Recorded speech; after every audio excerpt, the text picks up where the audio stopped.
أعوذ بالله من الشيطان الرجيم بسم الله الرحمن الرحيم اسحاق بن ابراہیم حنظلی، محمد بن بکر، محمد بن رافع، عبد الرزاق ابن جریج، ہارون بن عبداللہ، حجاج بن محمد، حضرت ابن عمر رضی اللہ تعالیٰ عنہ سے روایت ہے کہ مسلمان جب مدینہ آئے تو جمع ہو جاتے اور نماز ادا کر لیتے، اور کوئی آدمی ان کو نماز کے لیے نہیں پکارتا تھا۔ ایک دن انہوں نے اس بارے میں گفتگو کی۔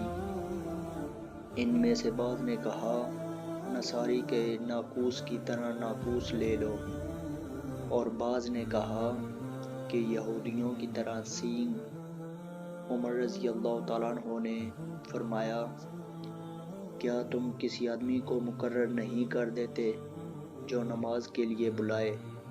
رسول اللہ صلی اللہ علیہ وسلم نے فرمایا، بلال اٹھو اور لوگوں کو نماز کے لیے پکارو۔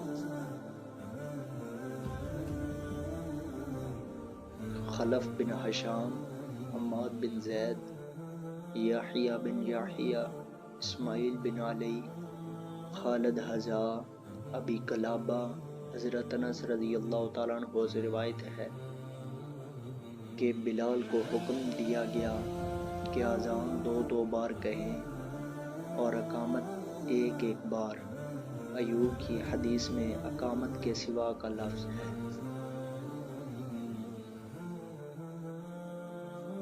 اسحاق بن ابراہیم، عبد الوہاب ثقفی، حذا، ابو قلابہ، انس بن مالک رضی اللہ تعالیٰ عنہ سے روایت ہے کہ صحابہ نے لوگوں کو نماز کے وقت کی اطلاع دینے کے لیے مشورہ کیا کہ جس چیز سے نماز کے وقت کا علم ہو جائے۔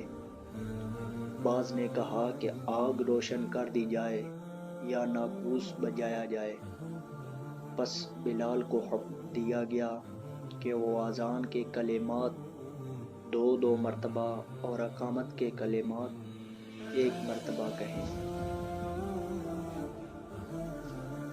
محمد بن حاتم، بہز، وحید، حضرت خالد حذا کی اسناد سے یہ حدیث اس طرح مروی ہے کہ جب لوگ زیادہ ہو گئے تو انہوں نے نماز کے وقت کی اطلاع کے لیے مشورہ کیا۔ باقی حدیث پہلی حدیث کی طرح ہے۔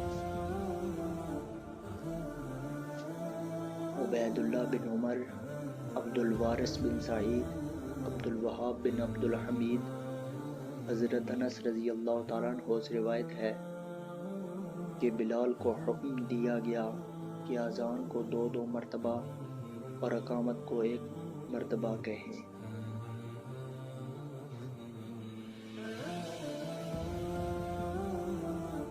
ابو غسان مصمعی، مالک بن عبد الواحد، اسحاق بن ابراہیم، حضرت ابو محذورہ رضی اللہ تعالیٰ عنہ سے روایت ہے کہ نبی کریم صلی اللہ علیہ وسلم کو یہ اذان سکھائی، اللہ اکبر، اللہ اکبر، اشہد ان لا الہ الا اللہ، اشہد ان لا الہ الا اللہ، اشہد ان محمد رسول اللہ، اشہد ان محمد رسول اللہ۔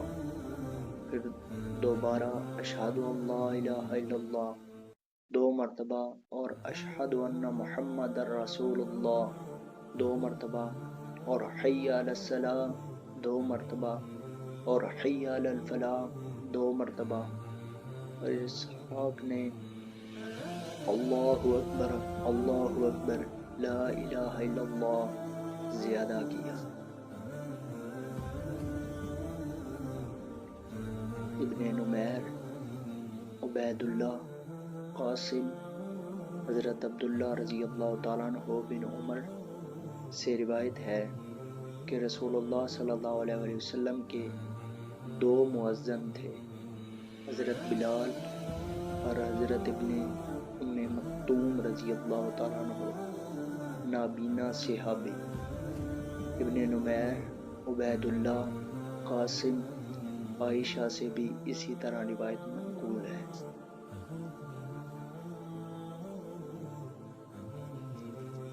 ابو کریب محمد بن علا حمدانی، خالد ابن مخلد، محمد بن جعفر الشام، حضرت عائشہ رضی اللہ تعالیٰ عنہا سے روایت ہے کہ حضرت ابن ام مکتوم رسول اللہ صلی اللہ علیہ وسلم کے لیے اذان دیتے تھے، حالانکہ وہ نابینا تھے۔ محمد بن سلمہ مرادی، عبداللہ بن وہب، یحییٰ بن عبداللہ، سعید بن عبد الرحمن الشام، حضرت عائشہ رضی اللہ تعالیٰ عنہا سے بھی اسی طرح یہ حدیث مبارکہ مروی ہے۔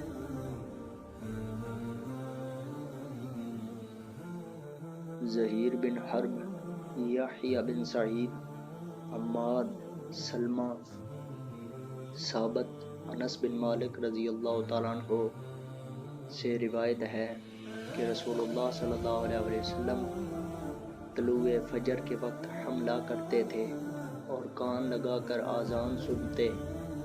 اگر آپ صلی اللہ علیہ وسلم آذان سنتے تو حملہ کرنے سے رک جاتے، ورنہ حملہ کر دیتے۔ آپ صلی اللہ علیہ وسلم نے ایک شخص کو اللہ اکبر کہتے سنا تو رسول اللہ صلی اللہ علیہ وسلم نے فرمایا یہ مسلمان ہے۔ پھر اس نے اشہد ان لا الہ الا اللہ، اشہد ان لا الہ الا اللہ کہا تو رسول اللہ صلی اللہ علیہ وسلم نے فرمایا وہ جہنم سے آزاد ہو گیا۔ اس کے بعد جب لوگوں نے دیکھا تو وہ بکریوں کا چرواہا تھا۔ وما علینا الا البلاغ المبین۔